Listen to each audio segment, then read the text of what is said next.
Judgment in Civil Appeal 333 of 2024, etc. Sunni Ittihad Council through its chairman versus Election Commission of Pakistan.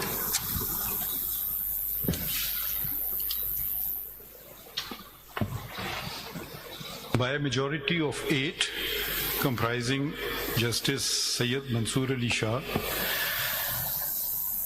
Munib Akhtar, Muhammad Ali Mazhar, Aisha Malik, Athar Minillah, Sayyid Hassan Ali Rizvi, Shahid Waheed, and Irfan Saadat Khan JJs, the instant appeals are decided in terms of the short order of the majority of even date, and the other petitions, including leave petitions and CMAs, are decided accordingly. There are a number of orders, so I will let the senior person heading that particular order to read the entire order or whatever he wants to read therefrom. Shah Sahab, your... have a copy. Is this original? जी मेरे पास तो नहीं है. मेरे पास record है. मैंने आपको दी.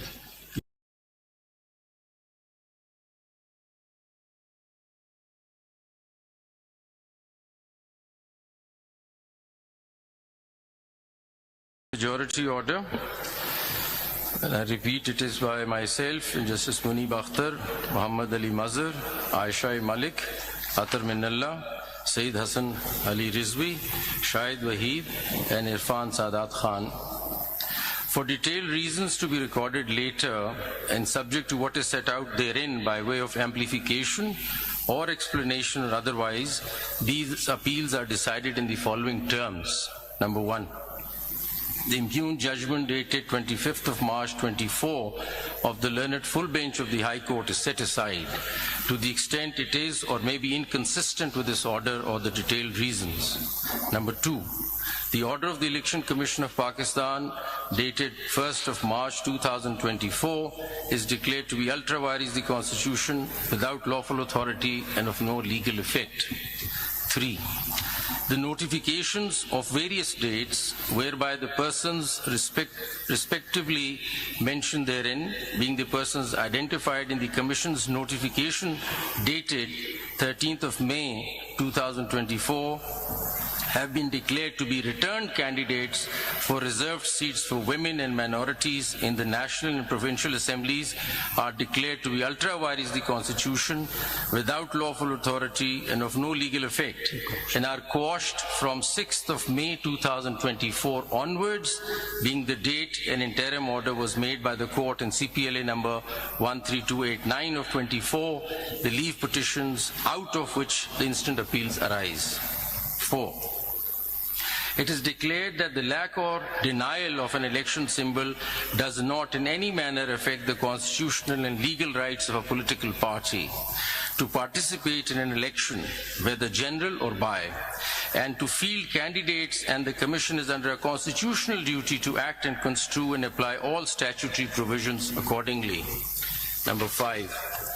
It is declared that for the purposes and within the meaning of paragraphs D and E of clause 6 of Article 51 and paragraph C of clause 3 of Article 106 of the Constitution, Pakistan Tehreek-e-Insaf, PTI, was and is a political party which secured or won the 2 terms being interchangeable general seats in the National and Provincial Assemblies in the general elections of 2024 as hereinafter provided. 6. During the course of the hearing of the instant appeals on 27th of June 2024, Learned Counsel for the Commission placed before the court a list of 80 returned candidates for the National Assembly, now MNAs, setting out in tabular form particulars relating to their election. Learned Counsel made a categorical statement that the Commission stood by the data so provided to the court. In particular, the list contained 3 columns marked as follows. Number 1. Statement on nomination form given in declaration and oath by the person nominated, that is, I belong to. Number 2, certificate of party affiliation under Section 66 of the Election Act 2017. And number 3, statutory declaration affidavit accompanying Section 66 certificate. Number 7. In the peculiar facts and circumstances of the general election of 2024, it is declared that out of the aforesaid 80 returned candidates, now MNAs, those being 39 in all and whose particulars are set out in Annexure A to this order, in respect of whom the Commission has shown PTI in any one of the aforementioned columns in the list, were and are the returned candidates whose seats were and have been secured by the PTI within the meaning and for purposes of Para 5 above in relation to Article 51 provisions. Para 8. In the peculiar facts and circumstances of the general election of 2024, it is further ordered that any of the remaining 41 returned candidates out of the aforesaid 80, which is mentioned in the Annexure B, may within 15 working days of this order file a statement duly signed and notarized stating that he or she contested the general election as a candidate of the political party specified therein. If any such statement is or filed, the Commission shall forthwith, but in any case within 7 days thereafter, give notice to the political party concerned to file within 15 working days a confirmation that the candidate contested the general election as its candidate. A political party may in any case, at any time after the filing of a statement as aforesaid of its own motion, file its confirmation. If such a statement is filed and is confirmed by the political party concerned, then the seat secured by such candidate shall be forthwith deemed to be the seat secured by that political party for the purposes of Para 5 above in relation to Article 51 provisions. The Commission shall also forthwith issue and post on its website a list of returned candidates, now MNAs, and seats to which this para applies within 7 days after the last date on which the political party may file its confirmation, and shall simultaneously file a compliance report in the court. Paragraph 9. For the purposes of paragraph 5 of this order in relation to Article 51 provisions, the number of general seats secured by PTI shall be the total of the seats declared in terms of paragraph 7 and those, if any, to which paragraph 8 applies. The PTI shall be entitled to reserve seats for women and minorities in the National Assembly accordingly. PTI shall, within 15 working days of this order, file its lists of candidates for the said reserved seats, and the provisions of Election Act 2017 and the Election Rules 2017 shall be applied to such lists in such manner as gives effect to this order in full measure. The Commission shall, out of the reserved seats for women and minorities in the National Assembly to which Para 3 of this order applies, notify as elected in terms of the Article 51 provisions that a number of candidates from the list filed or as the case may be to be filed by the PTI as it is proportionate to the general seats secured by it in terms of paragraph 7 and 8 of this order. Paragraph 10. The foregoing paras shall apply mutus mutandis for purposes of Article 106 in relation to PTI for the reserved seats for women and minority in Khyber Pakhtunkhwa, Punjab and Sindh provincial assemblies to which paragraph 3 of this order applies. In case the Commission or PTI need any clarification or order as to give effect to this para in full measure, it shall forthwith apply to the court by making an appropriate application, which shall be put before the judges constituting the majority in chambers for such orders and directions as may be deemed appropriate. Thank you. Very grateful.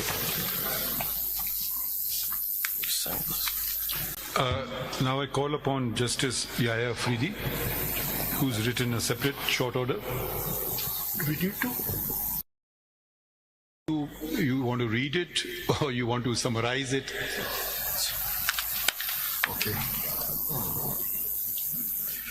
For reasons to be recorded later, civil appeal number so-and-so, civil petition number so-and-so, CMA number so-and-so are dismissed in terms that Sunni Ittihad Council does not fulfill the conditions prescribed for a political party under the enabling provisions of the Constitution of Islamic Republic of Pakistan and the law to be allowed allocated reserved seats for women and non-Muslims in the National Assembly or the provincial assemblies. Pakistan Tehreek-e-Insaf fulfills the conditions prescribed for a political party under the enabling provisions of the Constitution and the law to be allowed allocated reserved seats for women and non-Muslims in terms that A candidate for a seat in the National Assembly or the Provincial Assembly who in his or her nomination paper has declared on oath to belong to PTI and duly submitted a certificate of the same political party confirming that he/she is the nominated candidate of PTI for the respective constituency shall remain so and cannot be declared independent unless he/she submitted a written declaration to the Election Commission of Pakistan or the returning officer to be treated as a candidate of another political party or as an independent candidate. A returned candidate to the National Assembly or the Provincial Assembly who in his nomination paper has declared on oath to belong to PTI and duly submitted a certificate of the same political party confirming that he/she is the nominated candidate of PTI for the respective constituency shall remain so. And this consistent position maintained by a returned candidate throughout the electoral process should be legally recognized by the Election Commission of Pakistan, and such returned candidate cannot be treated as a returned candidate of any other political party or as an independent candidate, returned candidate. And thus, the reserved seats for women and non-Muslims are to be allotted to PTI accordingly.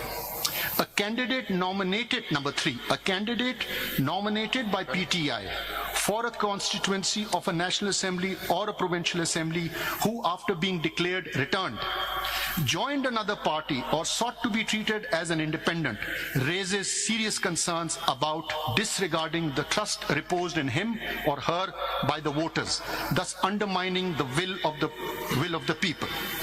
And number 4, the legal implications, effects, consequences of the determination made above in paragraph 2.2 and 2.3, as well as the actions or inactions of Election Commission of Pakistan thereon, although deeply concerning, have not been challenged in the present appeals and petitions, and the persons who would be affected or aggrieved are not parties before this court.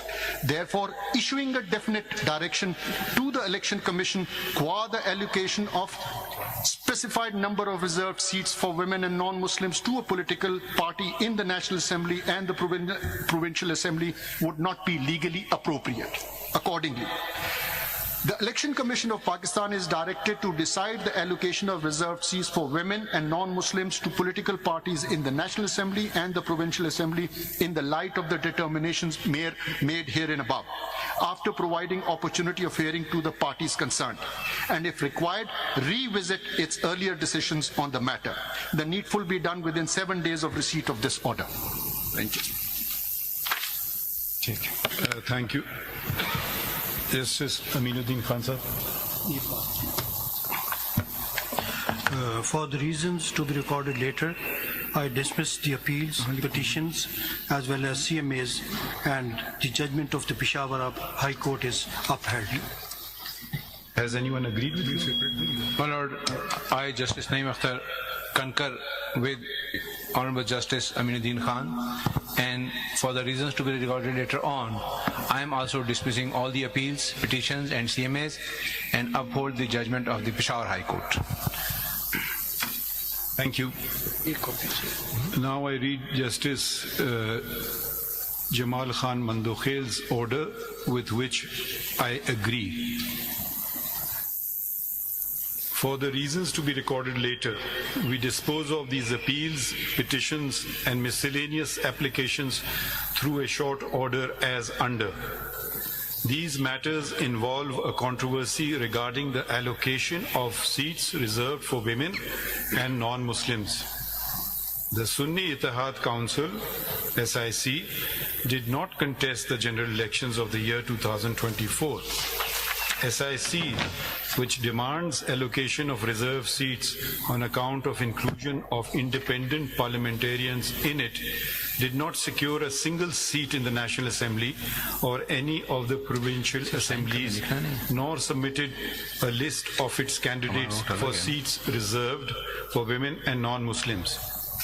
Thus, it is not entitled to any of the reserved seats either in the National Assembly or in the provincial assemblies. The impugned judgment, in order dated 1st March 2024 of the Election Commission of Pakistan, hereinafter ECP, to such extent is upheld. Under Article 51 within bracket 3 of the Constitution of the Islamic Republic of Pakistan, the total number of seats in the National Assembly shall be 326, out of which 60 seats are reserved for women and 10 seats for non-Muslims. Such right of women and non-Muslims has been guaranteed by the Constitution. They shall be elected in accordance with law through proportional representation system of political parties list of candidates on the basis of total number of general seats secured by each political party from the province concerned in the National Assembly and the provincial assemblies as provided by Article 51 within bracket 6 clauses D and E of the Constitution. Therefore, they cannot be deprived of their such right by leaving these seats vacant, and all reserved seats shall be filled in as provided by Article 224(6) of the Constitution. The impugned judgment of the High Court and the said order of the ECP to the extent of proportional representation, distribution of seats amongst the parties which won and secured seats is also maintained. However, since the ECP calculated and allocated the seats to the parties by the exclusion of the Pakistan Tehreek-e-Insaf, PTI, candidates, therefore to such extent the impugned judgment of the High Court and the order of the ECP are set aside. During the hearing, it transpired that a number of candidates had submitted their nomination papers with a declaration on oath that they belonged to PTI, supported by an affiliation certificate of the said party. But some did not submit affiliation certificates of PTI. They are members of national and respective provincial assemblies affiliated with PTI. The ECP, by misinterpreting the judgment of this court dated 13 January 2024, which was regarding non-holding intra-party elections in PTI, wrongly mentioned the said candidates of the PTI as independents in Form 33 of the election rules. The ECP had no authority to declare validly nominated candidates of a political party to be independent candidates. Similarly, a candidate once declared himself or herself as a candidate of a political party could not subsequently resile from his candidature of a particular party after the last date of withdrawal of the nomination papers. It is important to mention here that neither the PTI nor any candidate affiliated with PTI approached either this court before or during the hearing of these proceedings or the High Court to challenge the decision of the ECP, declaring them as independents. However, in view of the fact that the appeal and the petition are a continuation of election proceedings before the ECP, we can look into the vires of the decision of the ECP in the light of the provisions of Article 51D and E of the Constitution, read with sections 66, 67 and 104 of the Elections Act 2017 to safeguard the interest of women and non-Muslims. As a consequence whereof, the candidates who had submitted their nomination papers and or affiliation certificates by the last date of withdrawal of the nomination papers declaring that they belong to PTI and had not filed a document showing affiliation with another political party should have been treated as the parliamentary party of PTI. But needful was not done by the ECP. Consequently, the PTI as a parliamentary party is entitled to the reserved seats to such extent that ECP should recalculate and reallocate the reserved seat amongst the political parties, including the PTI, as provided by Article 51(6)(d) and E of the Constitution. The candidates who had submitted the nominations papers by 24 December 2023, which was the last date of submission of nomination papers, and had declared themselves either as the independent candidates or left blank the relevant column in the nomination papers declaration and were elected, shall be considered to be independents. SIC is a registered political party, and every independent member of parliament and the provincial assemblies has a right to join it. All those who joined the SIC are presumed to have done so out of their own free will. None of them claim to have joined SIC because of any misunderstanding of any judgment, the law, compulsion, coercion, or undue influence, and it is not for this court to presume otherwise. We must ensure that words are not read into the Constitution, nor to ascribe artificial meaning to commonly understood words. We must also abide by validly enacted laws and must not do anything either to hinder or to facilitate a political party by ignoring the law's mandate. I think this concludes today's proceedings. Thank you, everyone. Thank you, Sir Honor. Thank you so very much.